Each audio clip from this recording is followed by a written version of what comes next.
I was 1 billionth of a drop of water in an ocean of the divine. I had been in a deep, dark, dreamless state mentally, and one of my very first thoughts was, "You're dying." While to all appearances my life had ended, I was having the time of my life. I'm floating further and further away from my body onto a new experience. Felt like a great release. In fact, that had been my prayer, asking God to heal me or to let me go. And I was so grateful that I had been let go. It was such a relief to be free. My memories were perfect peace. I felt the presence of this massive spiritual being, and I looked up, I said, "And who are you?" The answer was, "You are the image and likeness. I'm the original, being reunited with my source. Going home, I'm just going home. Welcome home, dearie." I guess the story starts with my husband. I met him in 2006, and we were married soon after.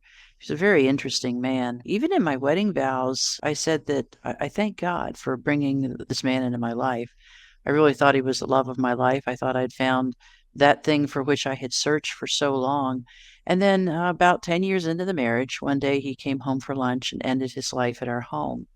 And at this point, I had enjoyed a little bit of success as an author. And anyone who writes books knows a little bit of success means you sold a few books. Doesn't mean you've made much money. But I had had some success as an author. And he had a good job. He was a professional in the world. And so this was absolutely devastating. And I lost my mind. And, when you think of yourself as kind of a quasi intellectual and you realize you're losing your mind and not faring well, that's a bitter pill. And also, I had been a woman of great faith. And after this happened, I felt like I lost my faith. When you have relied on God your whole life, and then you feel like the worst thing imaginable has happened, to whom do you turn? Where do you go? So I felt like my intellect had failed me. I felt like my faith had failed me. And thus began a pretty steep descent into a pretty dark place. And every night I had 3 prayers that I prayed, and one was, "God, either heal me or let me go." I couldn't bear to be in this place anymore of this mental agony. I just can't express it any better way, because one of the things that happens when somebody kills themselves is you become a social leper. And that's not just true about a suicide, but a trauma, a severe trauma of any kind. It frightens people, and they want to keep their distance from you. So that's what happened is people stayed away and my friends kind of disappeared. And yet the true friends kind of rushed into the fray to save me because they knew that I was in bad shape and fading fast. But I had 3 prayers I prayed every night. One was to either heal me or let me go. Secondly was I asked God to spare me the life review. I had been a big fan of NDEs and had read them, well, gosh, ever since Raymond Moody's little paperback came out, I think in 76, Life After Life. I had worn that thing out. I had read it so many times. So I had always been a big fan of NDEs, and I knew there was a life review. And I asked God, when I die, and I knew it wouldn't be long, spare me the life review. And then my third prayer was, I had severe decision fatigue. I had had to make so many difficult decisions about so many different things that I just couldn't bear it anymore. In fact, it got to a point where every morning I would wake up and I couldn't even decide what to wear in the morning. And I had purchased several, I think a dozen white polo shirts and several pairs of blue jeans. So every morning I would just wake up and put on a pair of blue jeans and a white polo shirt. And there were no hard decisions on that front, at least. So those were the 3 prayers: heal me or let me go, no life review, and spare me any more hard decisions, because there'd been so many. 29 months passed this way, and then I got sick, and I had a lot of very scary symptoms, and I went to a doctor and went to another doctor, and it turned out I had been diagnosed with cancer. And I thought, wow, could this get any worse? Could my life be any bigger of a mess? And it was pretty frustrating, and the anxiety this created is just unimaginably awful. So it was actually subsequent to a fairly minor surgical procedure that the doctor apparently made a little boo-boo. When I woke up in recovery from this minor cancer-related surgery, I realized I was bleeding a lot. And I told the RN that was attending me, I said, something's gone very wrong. I'm bleeding a lot. And they sent me home anyway. And then at home, I realized it was just getting worse. And so I was taken by ambulance to yet another hospital. And at that hospital, they weren't too sure of what they were doing either and made a few more mistakes. One of the interesting things when I was on the gurney in that second hospital, I was in a little ER cubicle and I was on the gurney. I was pretty unnerved at this point. I mean, gosh, nothing about the day had gone the way it was supposed to go. And this very sweet and kind nurse took my hand and I said, "Promise me you're not going to let me die." And she said, "Oh, honey, we have many solutions for this. We're not going to let you die." That was so comforting. And yet some things went wrong. My heart stopped. And I was unconscious when it happened. I know that's probably fairly typical, but I had lost so much blood and I kept losing blood and kept losing blood and kept losing blood to a point that my heart just stopped. And at the moment of my death, I popped out of my body like toast out of a toaster. Now, at this point, I was alone in the ER, in the little ER cubicle, except a friend was with me, and a friend was sitting by my bedside and kind of holding my hand and keeping watch over me. And he said that right before I died, my blood pressure went to 32/25, which for all purposes is gone.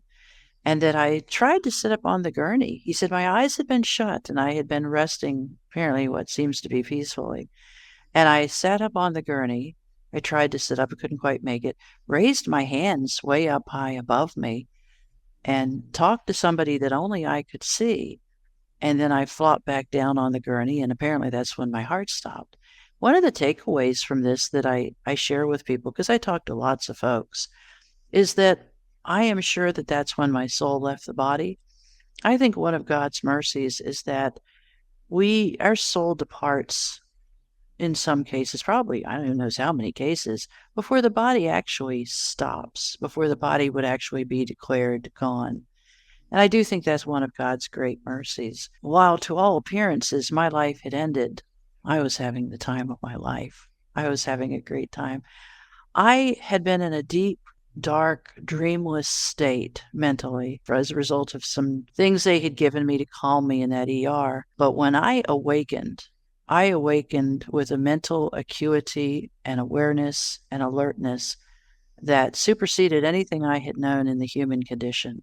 It was very, very, very profound. It was like my whole life I had been living on 60 amp service, and now I went to 100,000 amp service. I just can't describe how alive I felt. I awakened again from this deep dreamless state, being catapulted out of my body and then floating further and further away from my body. And one of my very first thoughts was, "You're dying." And I've been a writer for 30 plus years.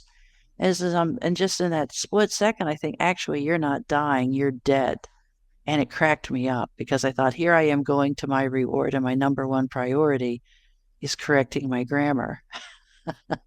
And it made me laugh out loud. And even in that experience, again, I'm floating further and further away from my body onto a new experience. And even in that experience, I thought, everything I am has made this transition. My sense of humor, my sense of grammar, my unique view of the world. In this, I even heard myself laugh.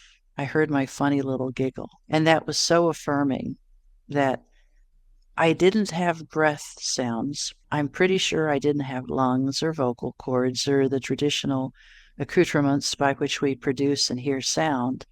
And yet I still laughed and I could hear my laughter.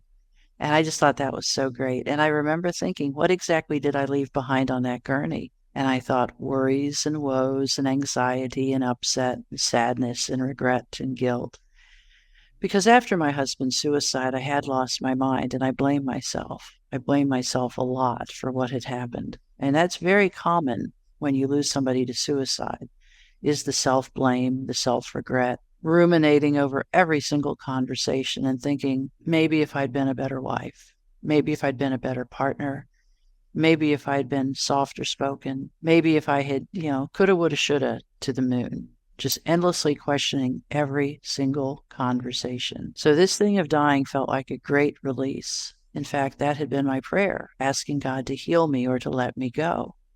And I was so grateful that I had been let go. Now, one of the funny things is I remember thinking I had some bills due, and I also had been scheduled to start chemotherapy and radiation. And as I'm floating away, I thought, well, that has ceased to be a problem. I no longer need to worry about those pending bills that are coming up. And it was such a relief to be free. Some people get this and some people don't, but I really did feel like I had been granted early release for good behavior. And I remember thinking, I still remember thinking about the tremendous trauma and pain inflicted by my husband's suicide. And I remember thinking, I didn't do that to my children. As tempting as it had been to end my own life after this horrible event, I had been set free. The end result was the same, and I had been set free. And that was just so comforting.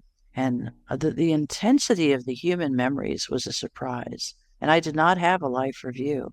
You know what I did remember? Because it had been firemen that had come to the door when the ambulance was called. And I remembered how much love they had shown me. And it wasn't just a memory of, oh, they tried so hard to get that gurney up the front stairs. It is a memory of the thoughtfulness and the respect and the consideration and even the tenderness with which they had cared for me and the calming comfort. I remember one fireman, when I was actually in the ambulance going to the hospital, a fireman had said, "You're going to be okay." And I remembered that. I remember thinking how much love had been shown to me. And it even went back to after I remember thinking about all the love that had been shown to me since my husband's suicide.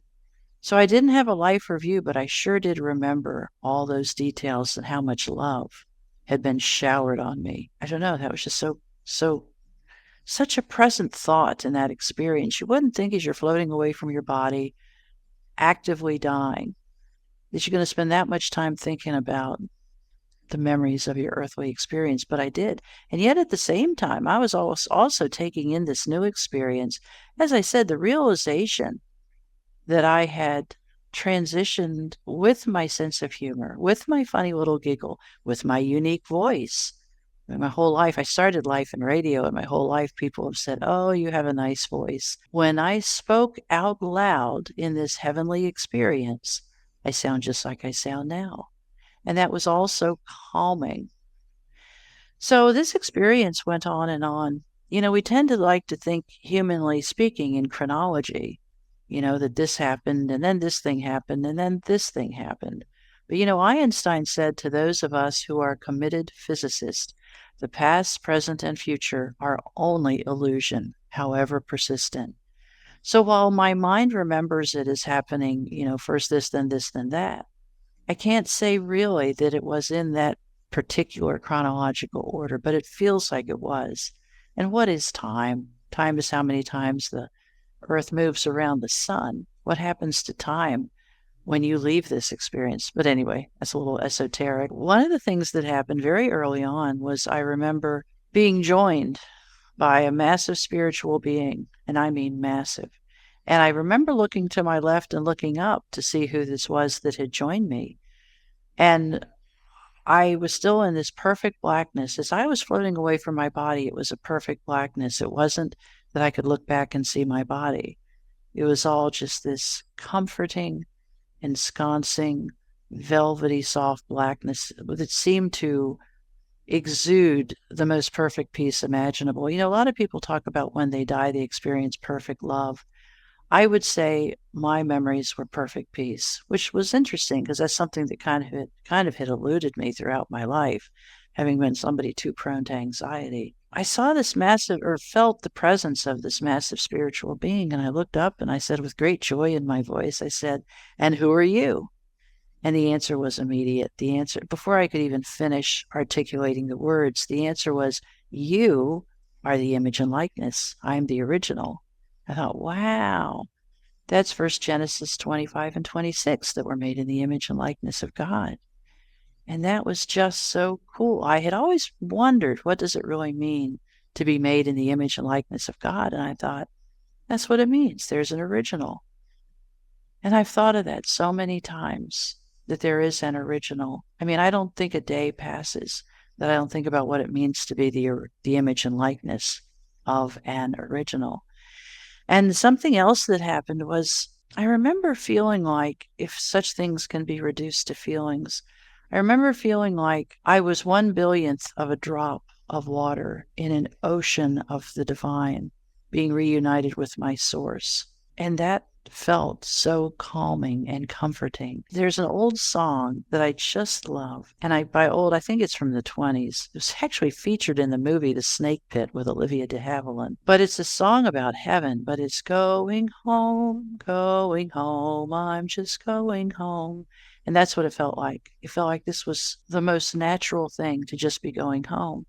I guess I've told many people this. If I had to reduce the whole story to 3 words, it would be welcome home, dearie. My whole life, I felt like such an outsider. I have never fit neatly into the world, into society, into social groups, any of it, ever. I felt so surrounded by people who got me. I felt like I had found my tribe. And it really felt like they were spiritually embracing me and saying, here you are. We've been with you. We've thought about you. We love you. We're proud of you. They said all the things that we all long to hear, and I felt like I was included in part of a group finally. I really did find my tribe. And subsequent to this experience, I feel like I had a greater awareness that we're not nearly as alone on this earth as we think. In fact, I have a theory. The more we feel like outsiders and weirdos and oddballs and all the rest of it, I think the more we are surrounded by angelic beings or heavenly beings or spiritual beings, whatever you want to call them. I think when we have comfort, a lot of comfort in family and friends, I don't think we tend to reach out as hard for the spiritual because the human need is satisfied by that. But I think it's people like me, and I know there's a lot of me judging by my email, who just feel like they'd never really fit in around this world. But that was the big thing, was feeling like, yeah, I'd found my tribe. I think that's so beautifully said. And absolutely, I cannot help but relate to, your feeling of not belonging. And I think constantly we have these different boxes in society where people just want to put us in a box, right? Like, what do you do? You're a writer, okay, then you're in that box, and that's what I'll think of you. Do you drink coffee? Okay, then that's what I think of you. And I think often enough, like most of us, there's not so many identities that we actually accept fully. So, very often, and I hear that from people that are very successful as well, that just seem like the most confident and the happiest people alive, that say, I just feel this pressure of showing that I'm that person, of becoming that person in public. And I know of myself as well, when I started my career, I just thought I had to be this person without emotions, like getting the job done, being like 100% in for whatever I was doing, and just thinking, how can I serve the purpose of my job, of the company? Like, that's what I'm here for. I think it's just so funny that I was going through that. I just didn't feel happy doing it. I didn't feel fulfilled at all. And I think the biggest sadness was also that because I wasn't being myself, like I could not really connect with other people because I was this person that I thought I had to be. So it's pushing myself into that. But coming back to that was the long-winded parenthesis. Going back to, feeling like an outsider, I think a lot of times, and especially when we go through challenges, when we go through anxiety, depression, and you mentioned at the beginning trauma as well, it's just that thing that amplifies the disconnect that we feel between ourselves and the rest of the world. Yeah, I do believe that there's a lot of people that feel like they're oddballs and weirdos that don't fit neatly in to this life experience. I'm actually right now in a retirement community, and they have a lot of social clubs and gatherings and all that stuff. I went to a few because everybody wants to be part of something. And it's actually, having had this NDE, it's even more problematic now because I'm like, I'm not going to sit here and talk about shoes or clothes or the trivia of life. I mean, it's called small talk, and usually sometimes small talk can be a pathway into more meaningful conversation. But I seem to have not a lot of patience these days for talking about inane topics like zero.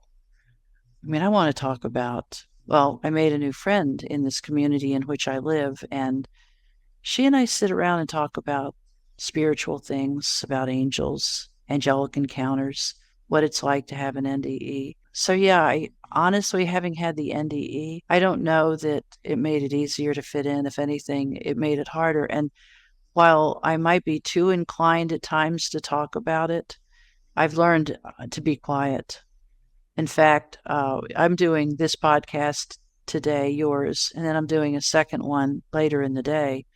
As you can imagine, I get a lot of requests for podcasts. And then I think that's the last one I'm going to do. I told the story enough, I think, that folks get it. But I just want to retreat a little bit from the crazy. And people on YouTube, often comments are enabled on these podcasts. And while they're overwhelming, it's supportive. People say lovely things that my story helped them. It helped them deal with the loss of a loved one. But there are also people that just want to say, you're a liar. You're making this all up. None of this is true. And then there are people who are hateful and say very mean things that are so unnecessary. So I've made a command decision. I mean, I'm 64, pushing 65. And I've kind of made a command decision to withdraw a little bit from all this public speaking. My book is out in the world. My story is out there. People can hear it and see it. And I'm kind of tired of being bludgeoned by people. And I understand I have a lot of people say I had an NDE and I never told anybody, or I never told anybody other than my closest circle. And I kind of get that now. I get it better than I ever did before. People want to ascribe all kinds of vicious motives. They're saying you're making it up. The people who say I'm making it up, I would like to say to them, why would I do that? And secondly, if I was going to make up a story, having been a fan of these my whole life, I would have outlined a much more traditional NDE involving a tunnel, moving toward beautiful music, seeing a wildflower field.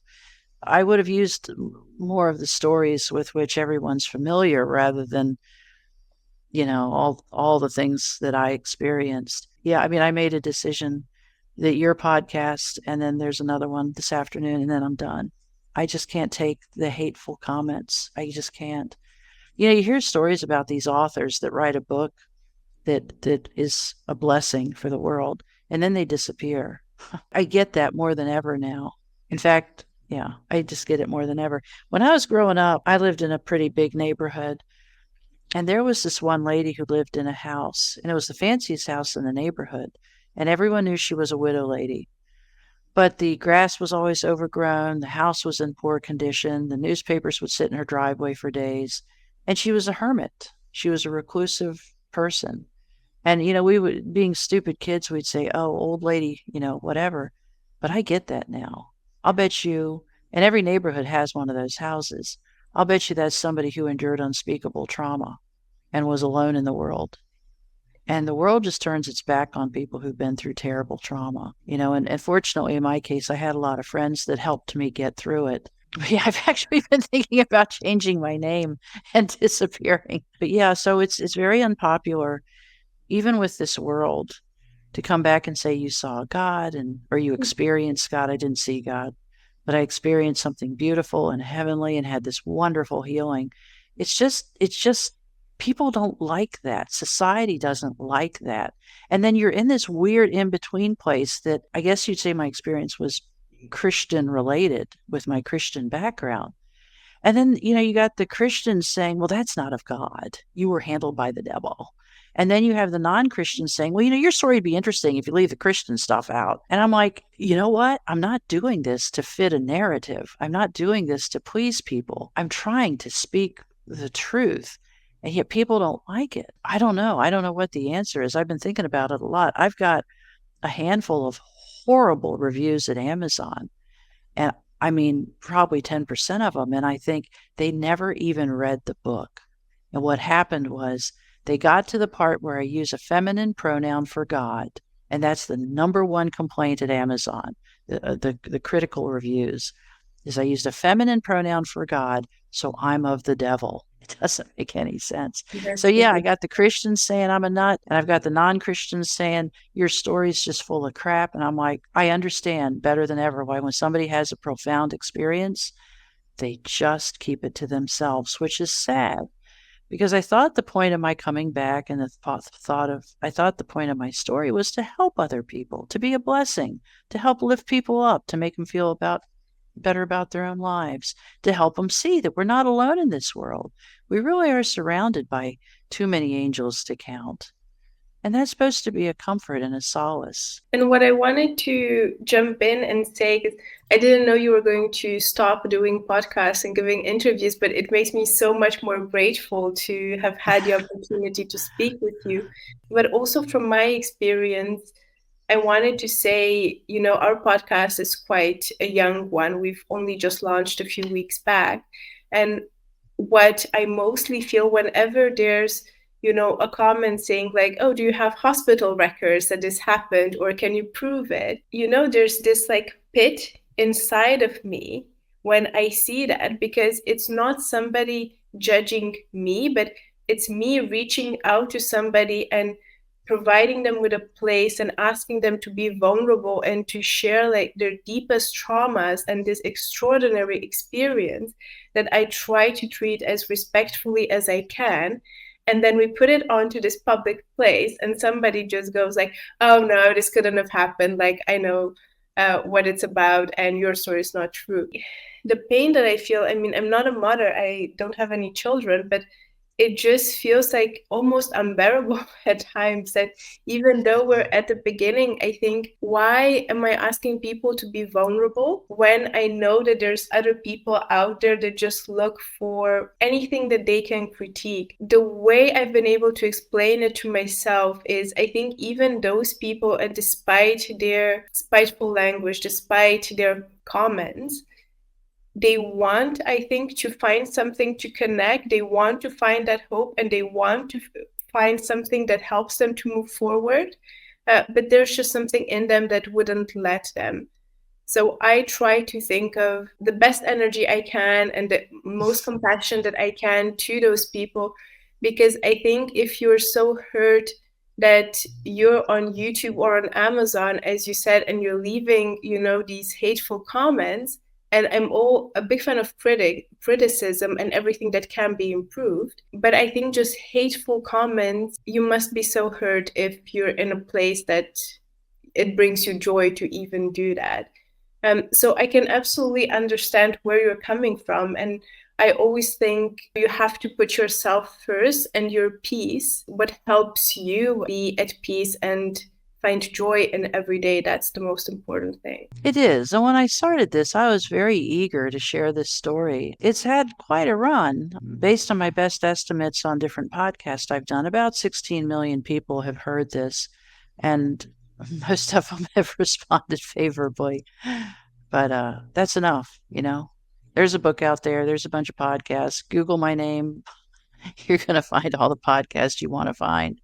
So, yeah, and I appreciate what you said about putting your joy first. My life has kind of moved into a new chapter. I'm ready to do that. But I guess my point in all that, and I didn't mean to go down too far on a bunny trail, but my point is I hear a lot from folks who say, I had an NDE, I had a spiritually transformative experience that I'm not telling anybody. And I think I got it. I understand why. That makes a lot of sense to me now, why somebody would do that. Our current world just doesn't accept this very tidily. So in my experience, this thing went on, and one of the things that happened as I was floating further and further away from my body, one of the really interesting things that happened was the whole time I heard a noise back behind me somewhere. I realize now that the noise was a nurse in this hospital screaming, and I mean screaming, Rosemary, Rosemary, Rosemary.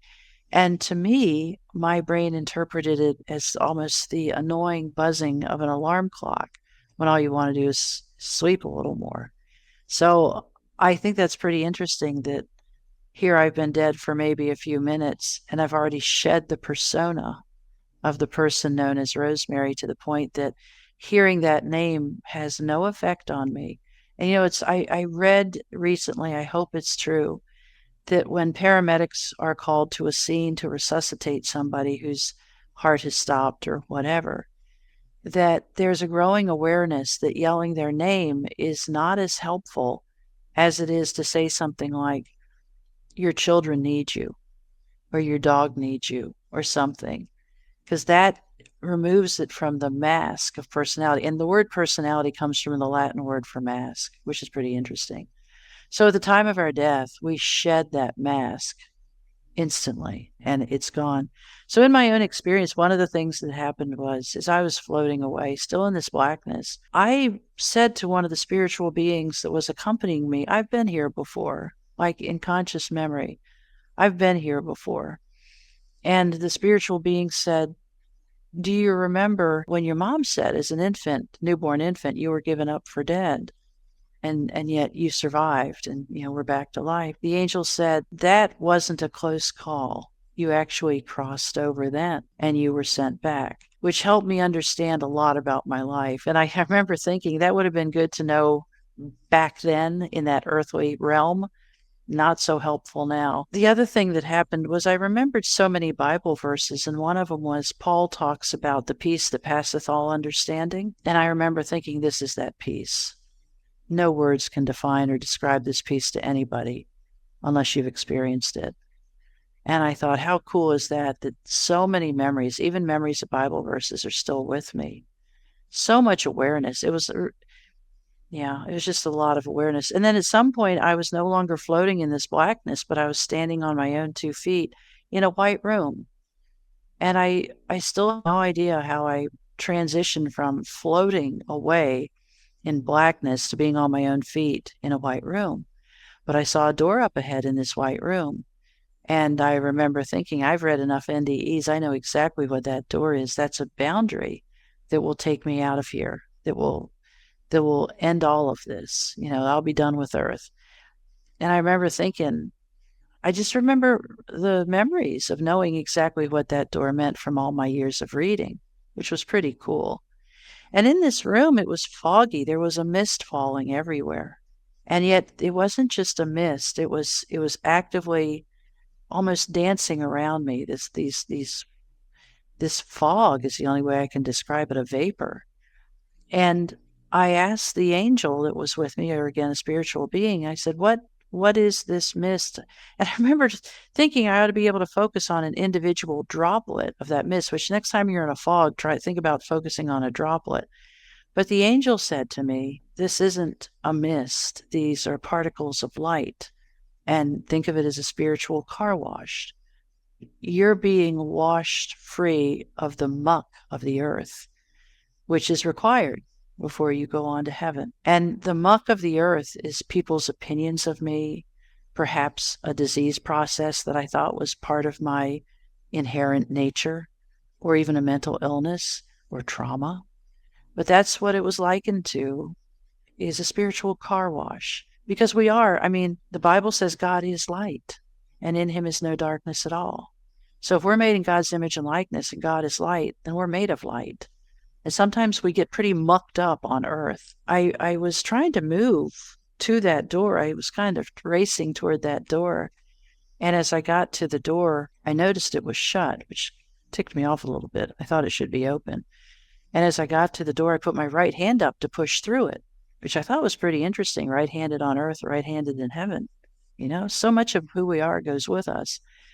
Kind of wish I'd looked at my hand, what's it made of? But I didn't. And as I did that, I put my right hand up to push through that door, and there was a spiritual being right with me. And I said, is this the divine will for my life, that a medical mistake sends me on to my reward? And I couldn't even get past is this the divine? And the answer was immediate and very definitive. The answer was no, it is not.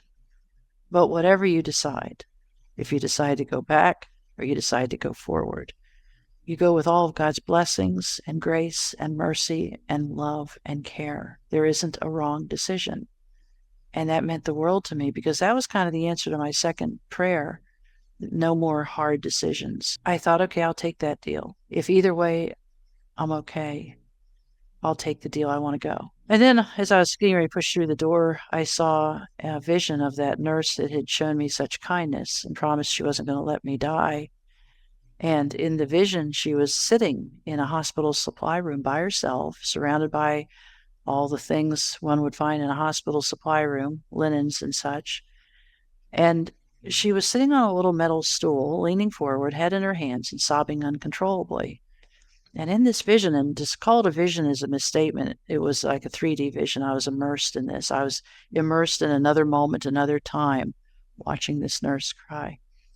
And in this vision, she said through tears, I promised that woman I wasn't going to let her die, and I lost her. And I thought, oh man, way to get an empath. And I thought, you know what? She's about my age. She's lost people before. She'll get over this. And I need to go.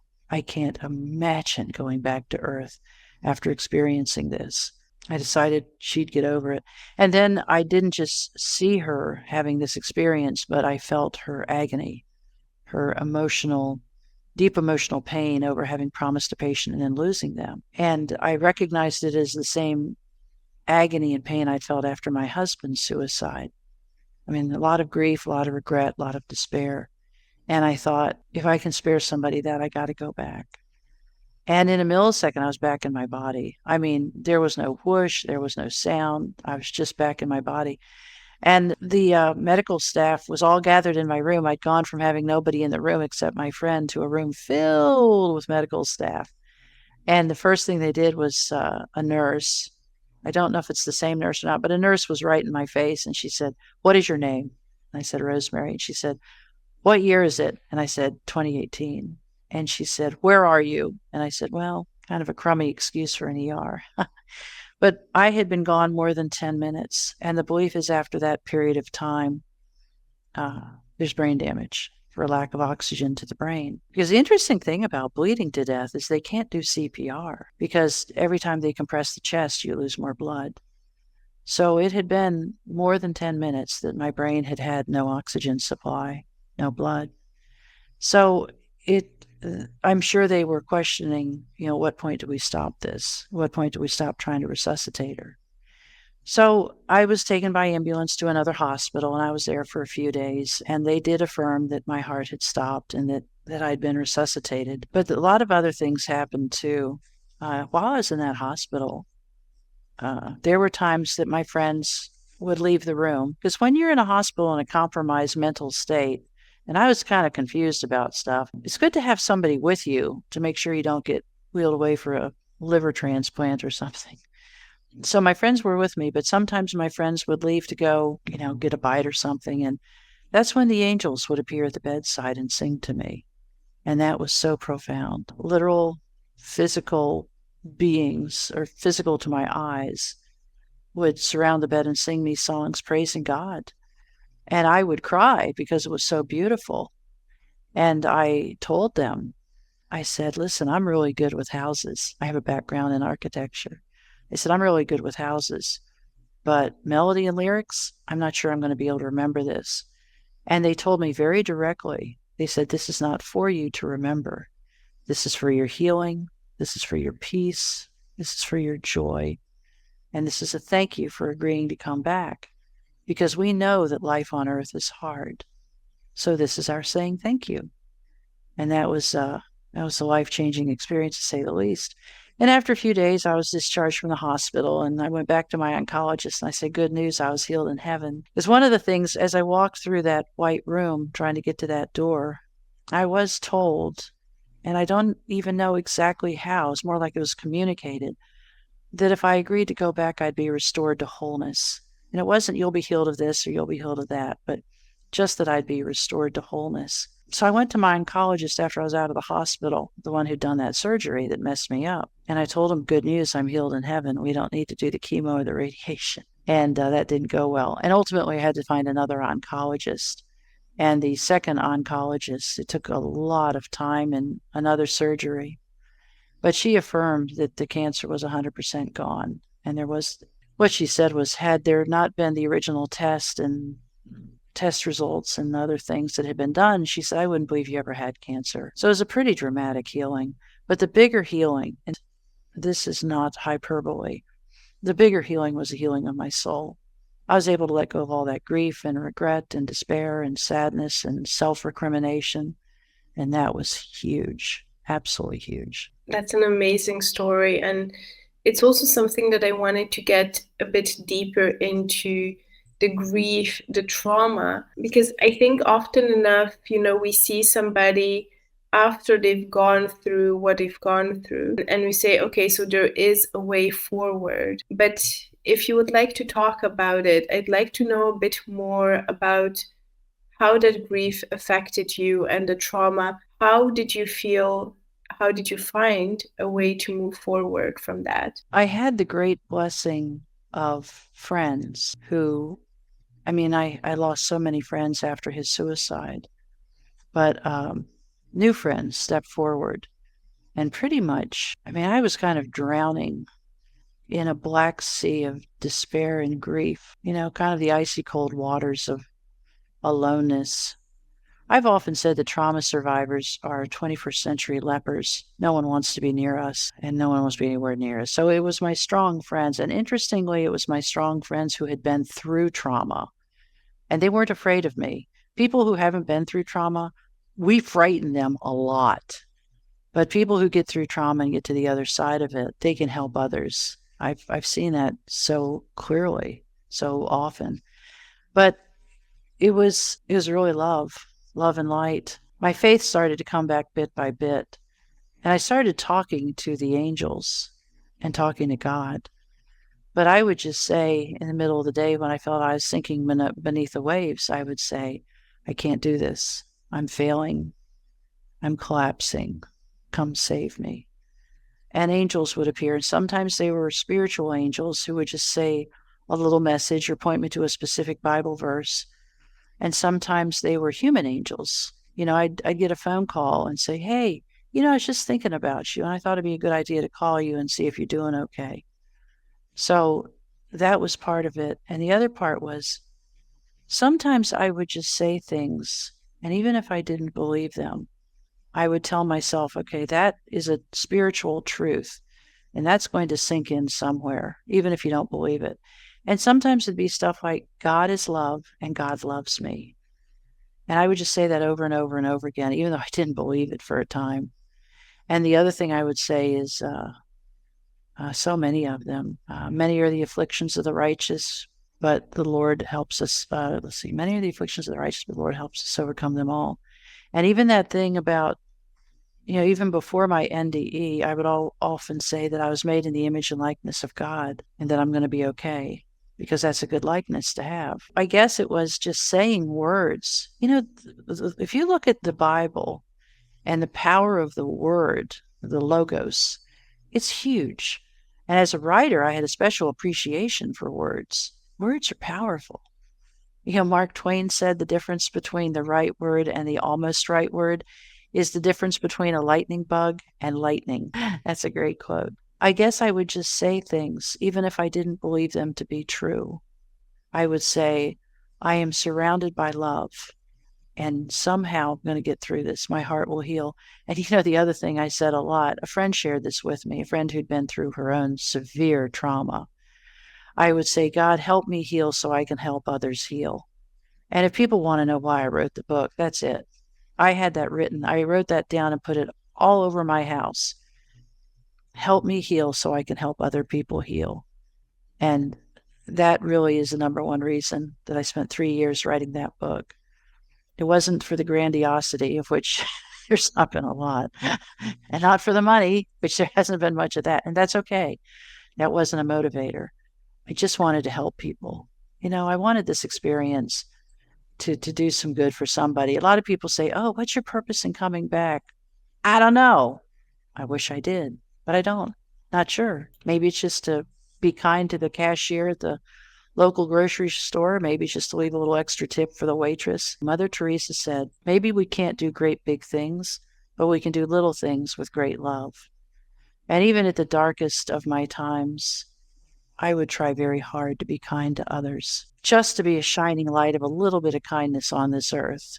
Boy, did I try. Boy, did I work it. We don't heal in solitude. We get worse in solitude. And that's what happens to trauma survivors. We are pushed aside. If I was queen of the world, I'd say if somebody has a severe trauma, their family should take them in and be kind to them. I had a family member, a close family member, that told me to never contact them again after my husband's suicide. And I think people knew that. And that's how my friends kind of rushed in to save me, because they knew my close family member was saying, stay away from me.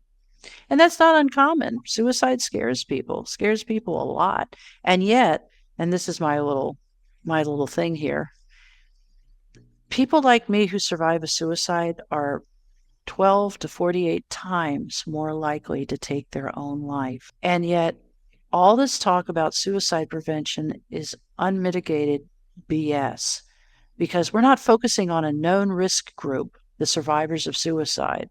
And the people who say, if you're feeling sad, reach out and touch me, or reach out and talk to me. I can help you through it. My husband had me. And it's such a slap in the face to say, all they need is somebody to talk to. Really?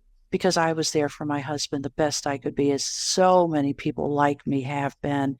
It's not that they just need someone to talk to. And that is so dismissive and so unfair.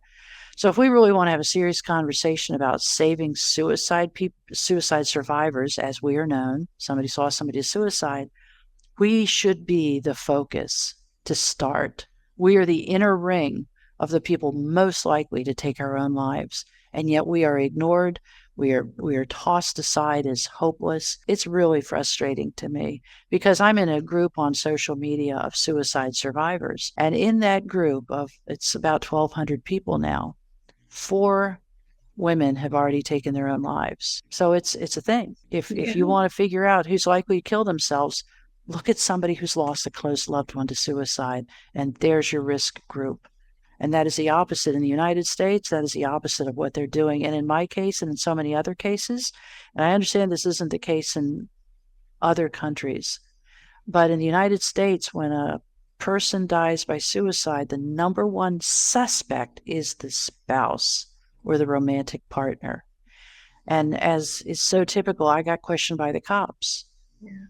You become the surviving spouse or romantic partner becomes primary suspect in a homicide investigation. It's insane. We should be supporting these people, not hauling them off for questioning. So yeah, it's pretty jacked up. It's mind-boggling that there's so little empathy, and I think especially when there's police cases involved, they tend to really focus on what they need to do and what's the task at hand, instead of thinking, what does that remaining person need from me? How can I be maybe a little bit kinder or a little bit more open to that person, so that maybe it's the 1% difference that would make you feel 1% less sad on that day. We don't have much support for suicide survivors. It's just not there.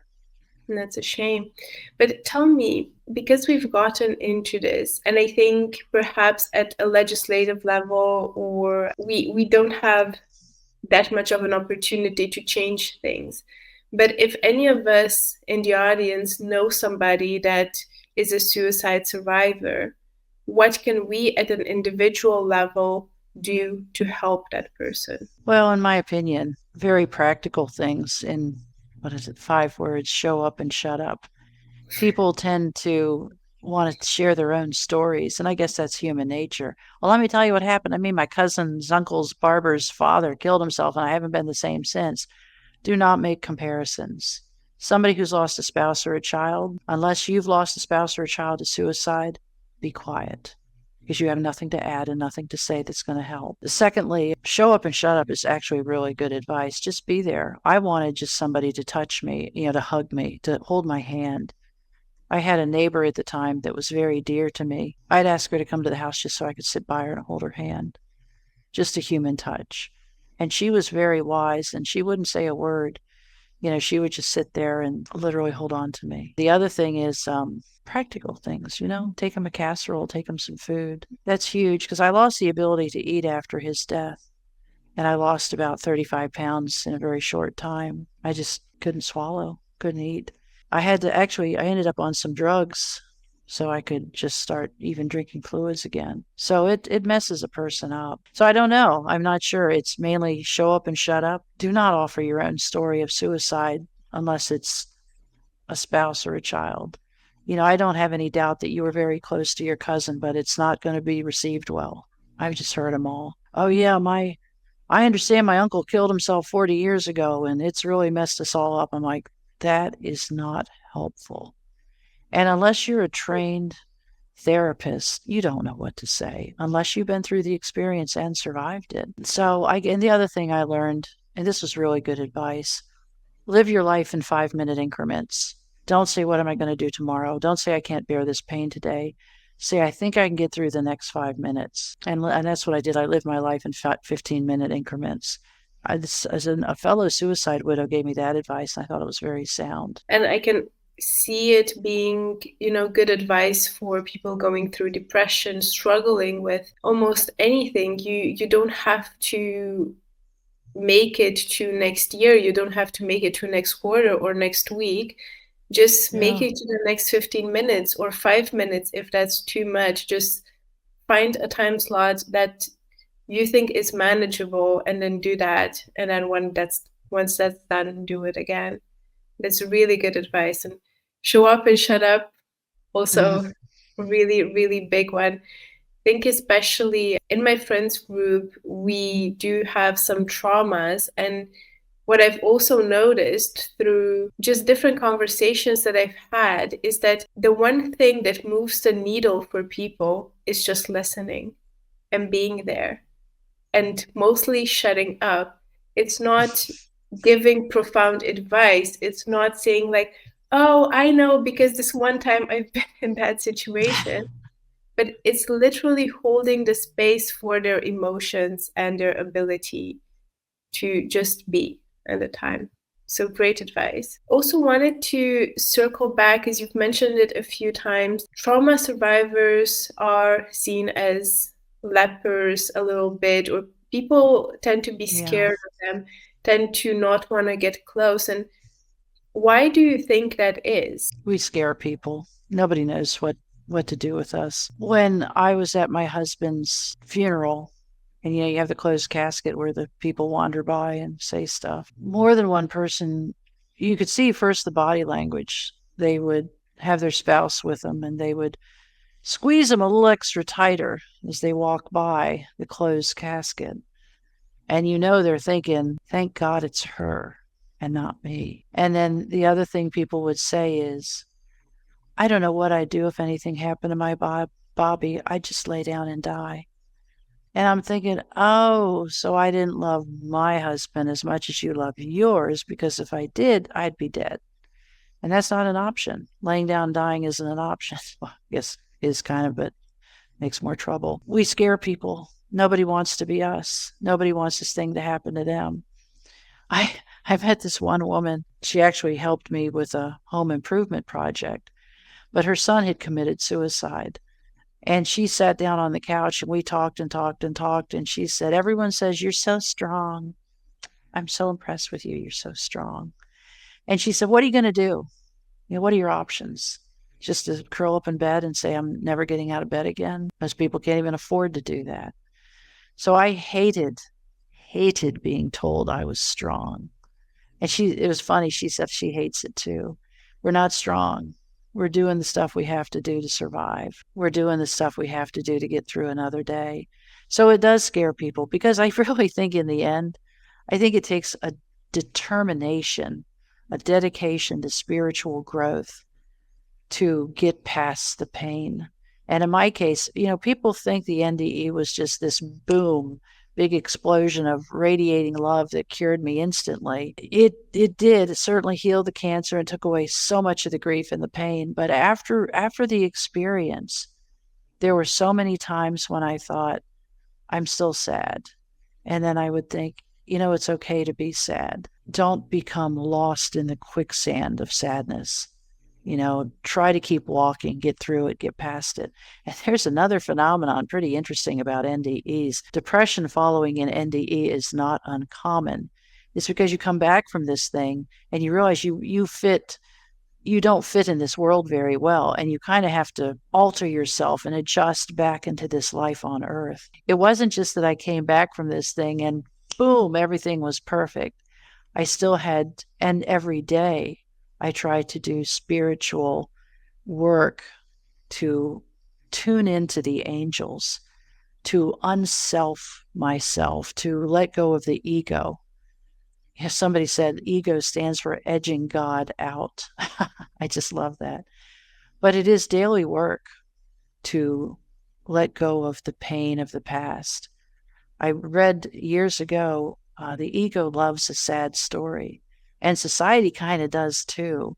But I think we have to find a way to get past it, to grow beyond it. And for me, the only way I do that is affirmations, prayer, trying so hard to tune into the angels and do what's asked of me.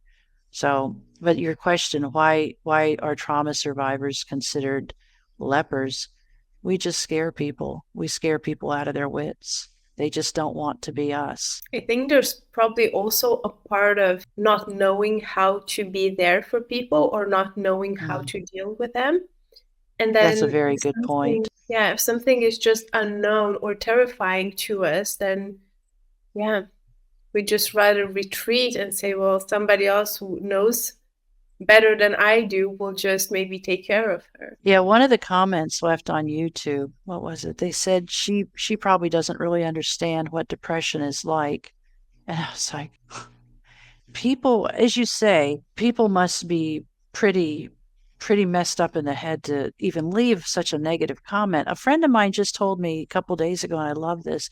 When people say mean-spirited, ugly things, that's on them. And just that little phrase, that's on them, has been such a blessing for me. But yeah, there's just this presumption. Actually, I had a couple people tell me I don't know what it's like to be depressed. And I was, what do you even say to that? People, I don't know. I don't understand people. When I started doing these podcasts, it was a lot of fun and I was all perky and everything. But just having people say you're lying, why would I do that? What am I going to gain? Why would I don't know. It's just so disheartening. Why would I lie about something? Why would anybody lie about anything? Most of all, an encounter with God. And people who knew me before my NDE, after my husband's suicide, but before my NDE and after my NDE, they see that there has been a shift and a change. I try to be less judgmental, less condemning. I try to love more. I try to think a lot about how Jesus loved people. The woman caught in adultery, and they picked up stones to kill her. And stoning was a nasty way to die. And they picked up the stones, and they say that while they were talking about how to kill this woman caught in the act of adultery, that Jesus stooped on the ground and he wrote in the sand. And one of the interpretations as to why he wrote in the sand, it's because that's the record of our mistakes. It's written in sand, so it can just be wiped out. And I love that. I just love that. So I don't know. But what he said to her is, go and sin no more.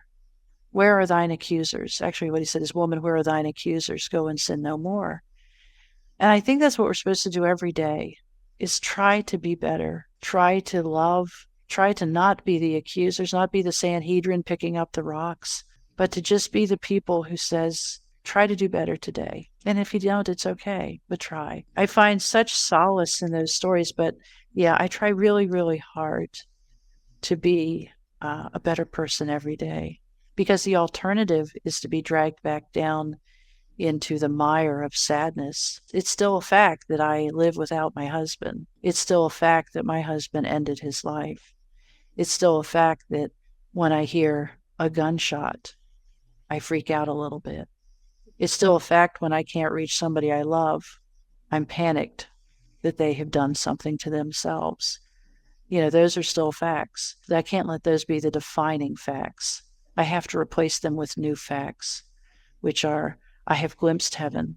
I can hear the angels talk to me. I'm in the presence of too many angels to count. I have either the material record or the spiritual facts. And I feel like every day we have to choose one. The material record, which is the potential to be so dark and dismal and sad, or the spiritual facts, which are, there is an original and you're the image and likeness. You are loved. You are noticed. You are cared for. You're part of God's family. There's a poem, I keep meaning to write it out and I forget. It talks about drawing a circle, that humanity draw a circle and left me out, and God drew a circle and took me in. And I think about that every day. Even if society is drawing circles that leaves me out, God is drawing a circle to take us in. And I think the number of people who feel like outsiders is huge, huge. It's hard to fit in with everybody. It's just hard. I think that's so beautifully said. And I want to say that you're strong, but I know you don't like that. But I'll say that I can absolutely see this wonderful energy around you. And I think, you're so honest and transparent and so matter of fact about your experience. And what I also want to say for the audience as well is I think probably every time you talk about these things, a little bit of the trauma comes back. Like, I don't think it's easy to talk about it. I think it's a big act of courage to put yourself out there time after time. And correct me if I'm wrong, but I think the only reason why you would put yourself in this situation again is hoping that it provides somebody else with a piece of advice or a little bit of solace or a little bit of hope in darker times. So I absolutely commend you for being who you are and for being able to find it in your heart to do that. Well, thank you very much. And I appreciate that. And that's probably why I do the podcast, is because I do want to help people. I know life is hard. And probably the number one comment I get in emails is that when the angels sang to me and they said, "We know that life on earth is hard," people find so much solace in that even the spiritual beings recognize this is a tough place to be. We come to this earth and man, it is just so hard at times. And it seems like the more spiritually minded you are, the more you crave to grow in grace and be a better person, the harder it is. The society's like, you are a weirdo, aren't you? You're a little weird. And I used to identify myself as half a bubble, half plump, but by what standard? Who is perfectly level, What the world calls attractive is so curious. One of my favorite Bible verses, I think it's First Samuel, I think it's when they were trying to pick out the next king, but it was David that was ultimately selected. And apparently David's brothers were all better looking than he was, and taller and stronger and beefier. It is, man looketh on the outward appearance, but the Lord looketh on the heart. And I think that's what we're supposed to do. We're supposed to be looking at the heart.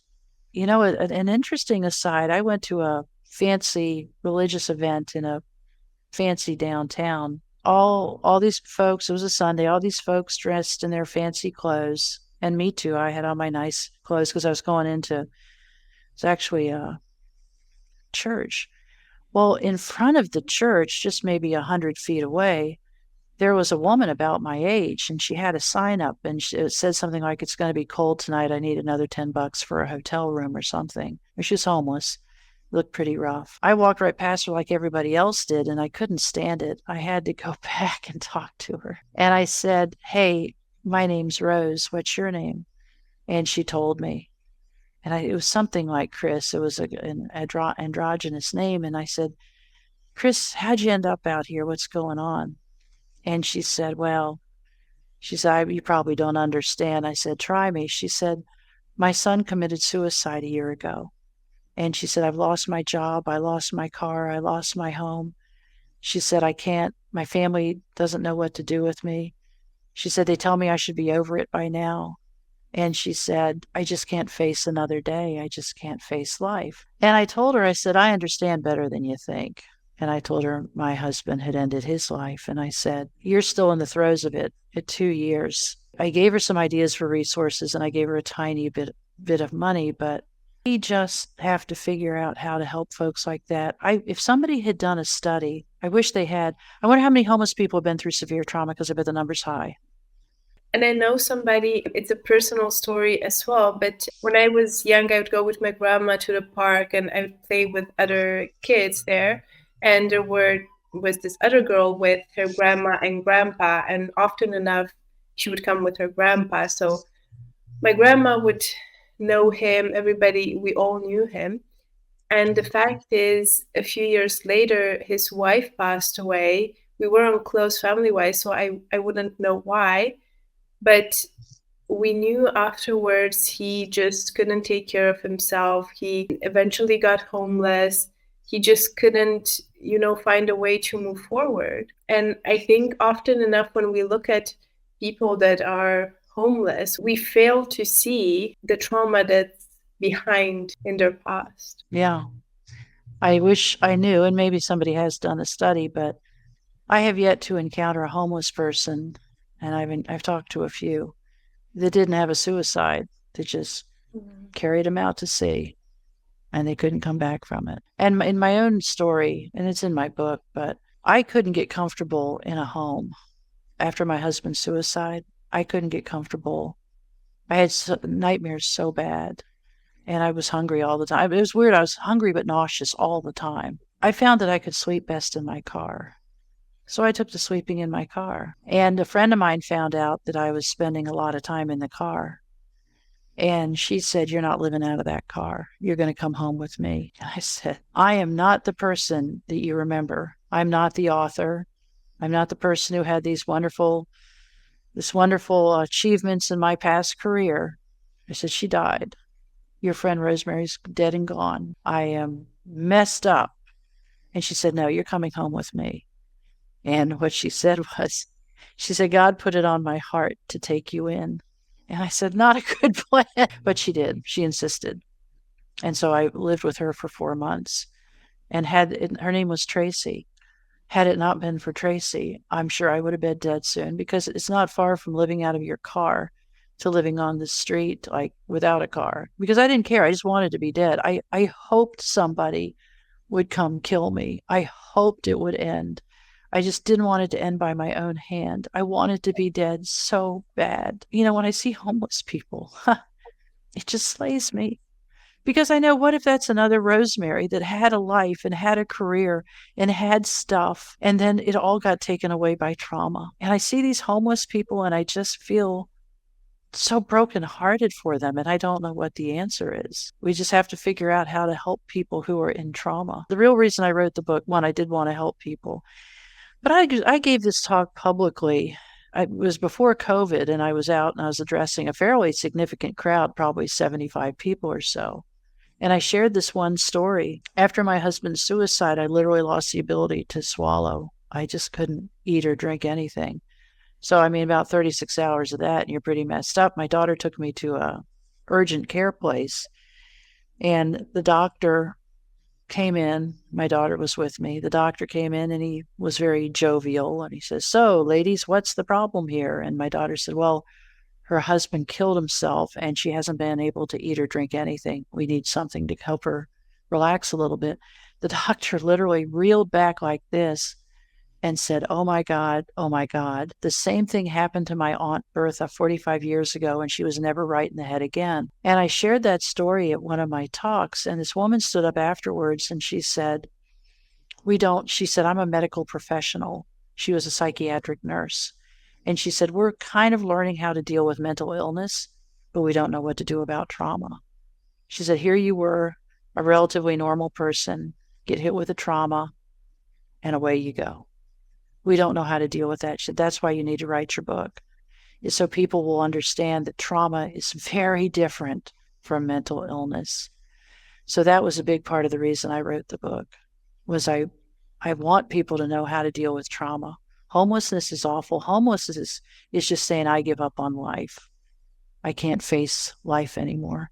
And all these people who say, "Well, you just need to go get a job." It's hard to get a job when you're that jacked up in the head. It's hard to hold down any kind of job. And I definitely think, having this manual of how to deal with trauma and how do it's something that we're long overdue for. So I would definitely encourage everyone to check out the book. We'll link it in the description below, so feel free to have a look. Rose, what I'd like to end with is also knowing that this is one of the last interviews for a while that you'll be doing, is Absolutely. I usually ask how can people connect with you, but I think that's not something that you would want. But My website, people can connect with me through my website. It's temporarydeath.com because I didn't have a near death experience. I died and came back, and they can do that. And honestly, that website might be going away soon because I get about 20 to 25 emails a day, and it's a little overwhelming. I can imagine for sure. Well, you mentioned one last thing I want to mention. You said, I don't like being called strong, which is true. But the word that I found, and I was just thinking about this as you were talking, the word that I am okay with, and I think a lot of trauma survivors are okay with, is resilient. So, resilient, yes, I can say I'm resilient. Strong, what else you gonna do? You definitely are. And that's also become one of my favorite words over the past year. Just going through, I think, a spiritual journey and changing things. And I've been focused a lot on the skills that I need to acquire, like what can I learn to become?